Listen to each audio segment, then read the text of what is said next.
You are listening to the Drink Less Lifestyle podcast with Dr. Sherry Price, episode number 58.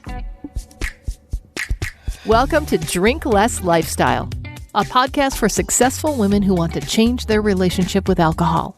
If you want to drink less, feel healthier, and start loving life again, you're in the right place. Please remember that the information in this podcast does not constitute medical advice. Now, here's your host, Dr. Sherry Price. Well, hello, my friends. Welcome to another episode of the Drink Less Lifestyle podcast. If this is your first time joining us, welcome. And if not, welcome back. So glad you are here. So I want to start right in this week and talk about an email that I got. I am on the email list for Seth Godin. I really admire his work. I enjoy his books. I haven't read all of them, but I enjoy a lot of his thinking, and his blog is filled with so much great information. So I want to start off by reading one of his blogs that he wrote. It's just a few sentences because it really hit me, and I want to expand upon why it hit me so deeply. So the title of it is, What Will You Leave Behind? 20 years from now, you will have new skills, new customers, a new title, and a new kind of leverage. All of this forward motion requires a less celebrated element, all of the things you are not doing any longer. To get a new job, you'll need to leave the old one behind. When you have a child, you've initiated a process that leads to an adult. Often, we try to pretend that growth comes with no goodbyes, but it does. Perhaps we can go in with our eyes open, understand that what we begin will likely end. And when we plan for it, we'll do it better. I loved this so much, so much. And I want to tune into this part where he says, often we try to pretend that growth comes with no goodbyes, but it does. Right? Just like when he says, when you get a new job, you'll have to say goodbye to the old job, right? You have to leave behind something when you welcome something new into your life. And sometimes when we say goodbye to things, it's a welcoming goodbye, right? Like good riddance. We're glad it's gone. It could be like an old clunker or a junker of a car or some car that just wasn't working. And we're just so delighted to get a new car or a newer car that works. Or maybe you can reflect back to maybe some of the first jobs you had, whether it was in high school or throughout college, and you just got a job because you needed to earn some cash over the summers or the holidays. But these weren't the jobs you thought you would be in lifelong. Right? One for me was I was working as a deli worker in a supermarket and wearing the hair bonnet and the white apron and just smelling like lunch meat all day long and learning what customers like and what they didn't like and what extra thin meant to one customer was something different for somebody else, saying that they wanted their ham or their turkey sliced thinly, right? Just meant different things to different people. And it was never a job that I imagined myself doing for the rest of my life, thankfully. So when the summer was over, I was grateful to walk away from that job. Hardly any, heartfelt goodbyes. It was just like, bye.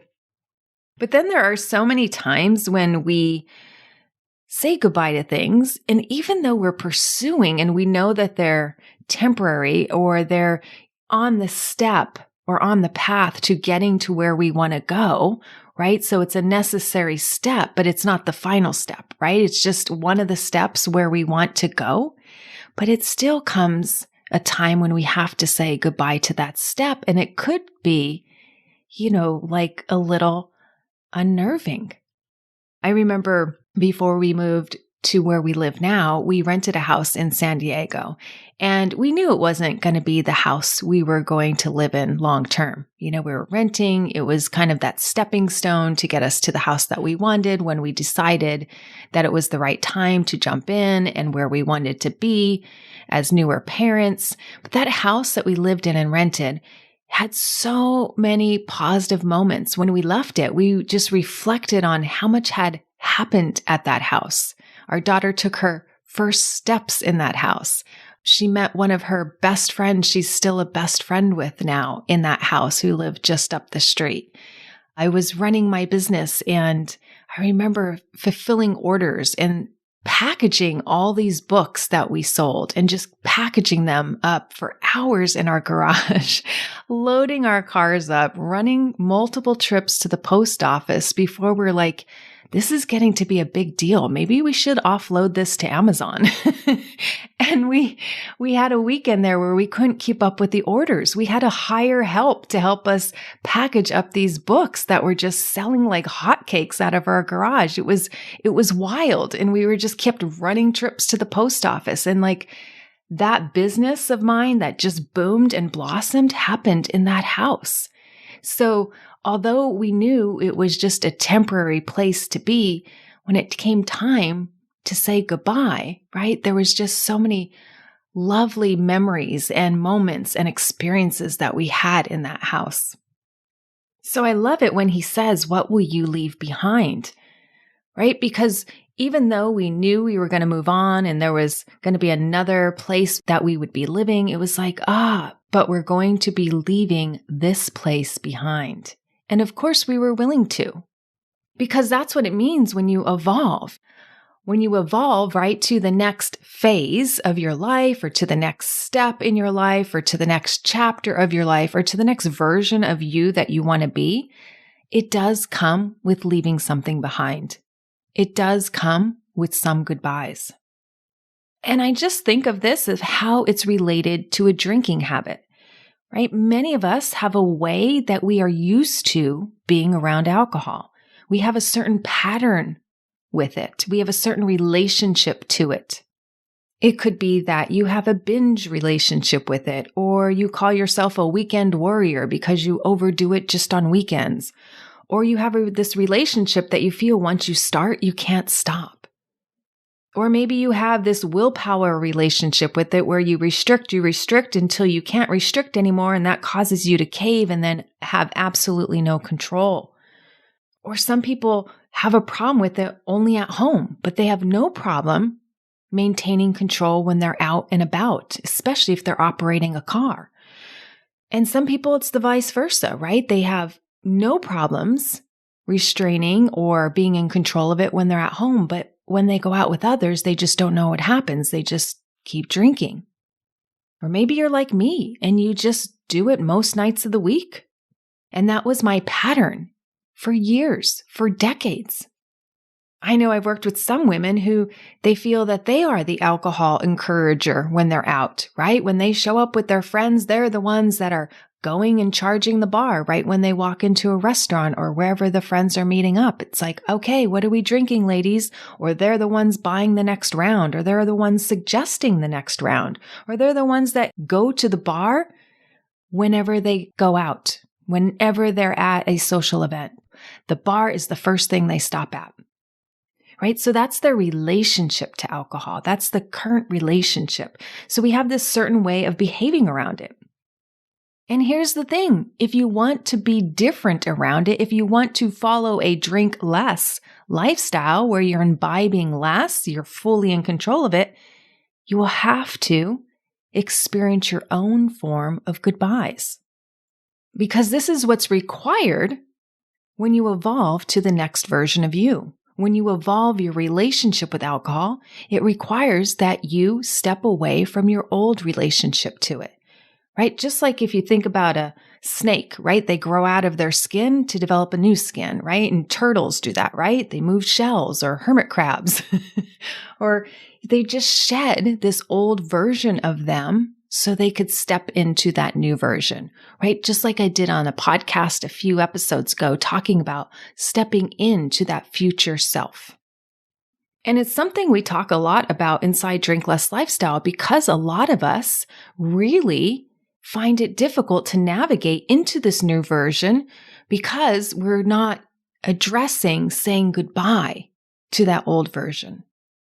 And there is some uncomfortableness that comes with that. And yes, drinking less is hard when you're going through it alone and you have questions and people around you that may not understand why it's so hard, especially if they haven't been there or haven't had the habit themselves. And so when you are behaving differently around alcohol than you used to, you do get a sense that something is off, that something is like different. Like, I guess this is now how life is. And just because it feels unique or different or a bit awkward, it doesn't mean that that's going to last. You're just in that phase of moving from one version of you to a new version of you, and that period of change, right, will feel a little uncomfortable. Because here's the thing, the brain likes what is familiar. That feels safe to the brain. And so when you're moving to this place where you're changing the relationship, when you're changing the pattern that you may have had for decades, it's going to feel unfamiliar and a bit unnerving. It's like when somebody gives up smoking, right? And you talk to somebody who gives up smoking, they say, oh my gosh, I just don't know what to do with myself. I had this whole ritual that I no longer do. I had this ritual where I pull out a cigarette and I light it up, or I ask for a light, and I get entertained by smoking this cigarette, which generally takes 3 to 5 minutes for most smokers. Sometimes a bit longer, right? So they have this ritual that occupies them 5 to 10 minutes out of the day, several times throughout the day. So when this ritual goes away, of course they feel, oh my gosh, what am I going to do with all this free time? What am I going to do with my hand? What am I going to do with this repetitive behavior I'm so used to doing that now I'm not doing it? It feels so weird, so awkward. So not only do they have this time, extra time on their hands, they also don't have this excuse. So like when a conversation gets boring, maybe they relied on, hey, now's the time for a smoke break. I'll be right back, right? And they just exit a boring conversation.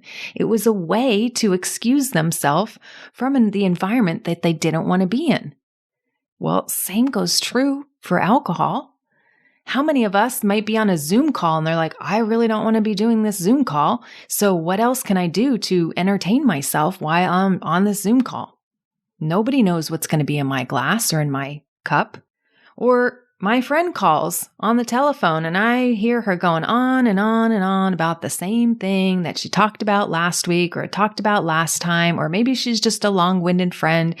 And how do I exit this conversation? Well, I don't know how, or I don't even think that's an option. What do I think first? Just pour a drink. So now when you stop doing that, when you stop numbing out during a Zoom call or numbing out from conversations, right? Now you have to say, okay, I'm this new version of me. Now what do I do when I'm bored on these calls, right? Because now you're saying to yourself, I'm no longer this person who just orders another drink. Or this party is really dull. I guess I have to keep drinking to make it fun and entertaining. And I see this a lot in the women that I work with, is particularly when they're out with other women, right? They think, oh my gosh, in order to stay here the whole time, to stay at the party, to be entertained, to go along, to feel like fun, it requires me to order another drink. But that's just their old self talking.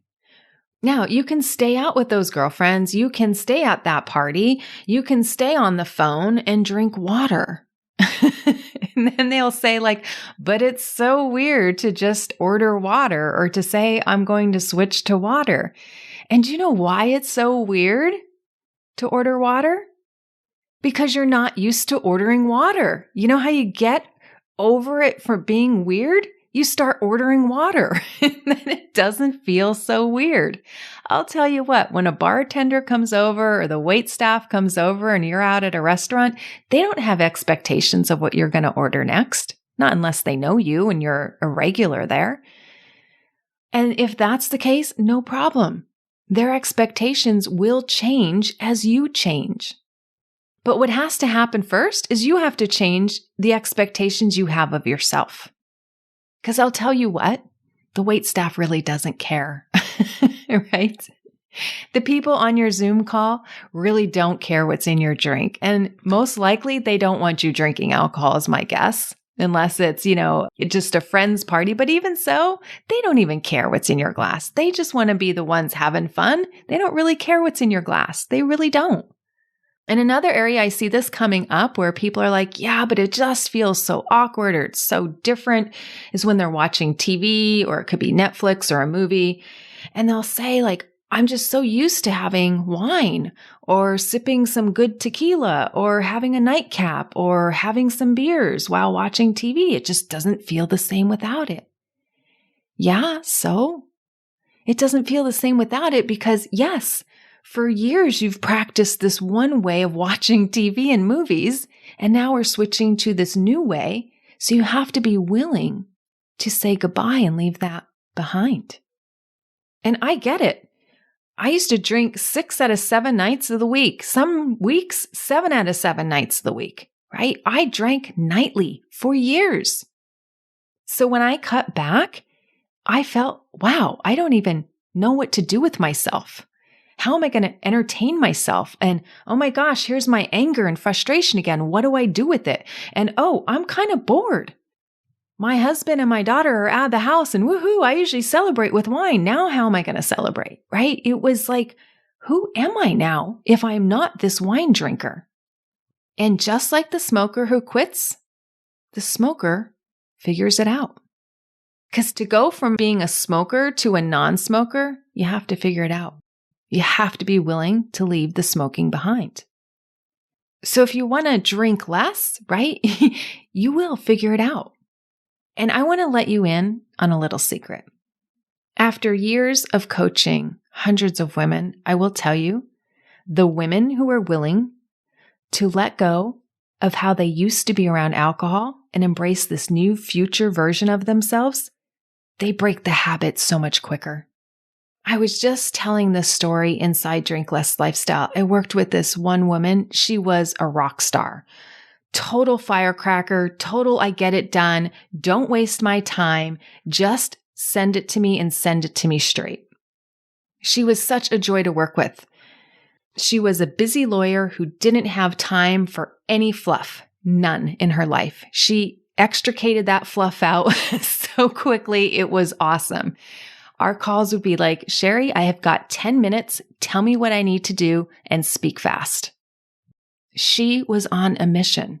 And each call, she was this way. She would always tell me, I've got 20 minutes. Go. Tell me what I need to do. Tell it to me straight and I'll do it. And she showed up to all of our calls like that. She just wanted to know what to do and she would get it done. She was the get it done woman. And by our 5th session, she said to me, Sherry, this has been so easy. I can't even believe I don't want to drink all the time. The skills you have given me have been miraculous. I used to drink every night just like you, and now I don't even want it. I got to the root of why I was doing it, and I'm done. Cancel all my future sessions with you because I'm a changed woman. I love how she took ownership of that. She was so ready for the change. She was willing to say goodbye to what was holding her back. She was just so ready to leave the drinking habit behind. She wasn't looking into the rearview mirror of her life. She wasn't looking backwards and saying, oh, I missed that version of me. She was done with that version of her. She was focused on the road in front of her. When we look to the past, we create more of the past and we just keep repeating the past. But we have the power to reinvent ourselves whenever we choose. And that means we step into our future self. And when we do that, we have to be willing to leave behind identities and habits that don't serve us anymore. So what are you willing to leave behind? Are you willing to leave your drinking habit behind? Are you willing to say goodbye to that version of you? Because if you are, you can slide into the cockpit of your new self and to your new habits. Because airplanes don't go backwards.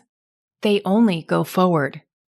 This is what it means to evolve, to move forward. It requires leaving the past behind. All right, my friends, I love you so much. Be willing to leave it behind because what's waiting for you is so much better. Have a great week, and I'll see you next time. Thanks for listening to Drink Less Lifestyle. If you're ready to change your relationship with drinking now, check out the free guide, how to effectively break the overdrinking habit at sherryprice.com/start now. See you next week.